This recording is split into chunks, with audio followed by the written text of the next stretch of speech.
when all through the house not a creature was stirring, not even a mouse. The stockings were hung by the chimney with care in hopes that St. Nicholas soon would be there. The children were nestled all snug in their beds, while visions of sugar plums danced in their heads. We're getting ahead of things, and Mama in her kerchief and I in my cap had just settled our brains for a long winter's nap. When out on the lawn there arose such a clatter, I sprang from my bed. I sprang from my bed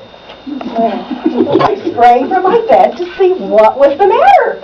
Away to the window I flew like a flash, tore open the shutters and threw up the sash. The moon on the breast of the new fallen snow gave a luster of midday to objects below. When what to my wondering eyes appear but a miniature sleigh with 8 tiny reindeer and a little old driver so lively and quick, I knew in a moment it must be St. Nick. More rapid than eagles, his coursers they came, and he whistled and shouted and called them by name.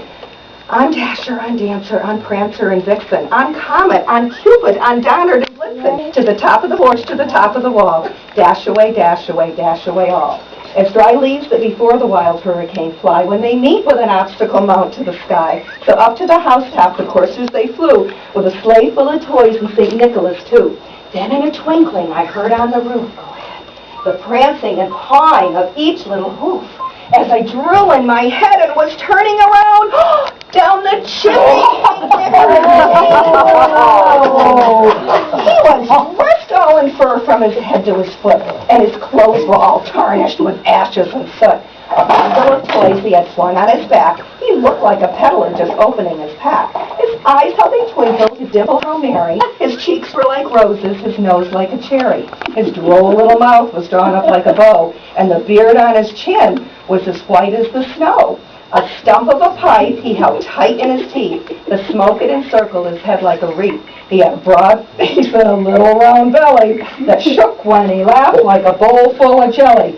He was chubby and plump, a right jolly old elf, and I laughed when I saw him in spite of myself. A wink of his eye, a twist of his head, soon gave me to know I had nothing to dread. He spoke not a word, but went straight to his work, filled all the stockings, and turned with a jerk, and laying his finger aside of his nose, giving a nod, up the chimney he rose.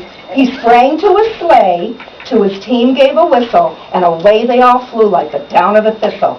But I heard him exclaim, ere he drove out of sight, everyone, Happy Christmas to all, and to all a good night. Very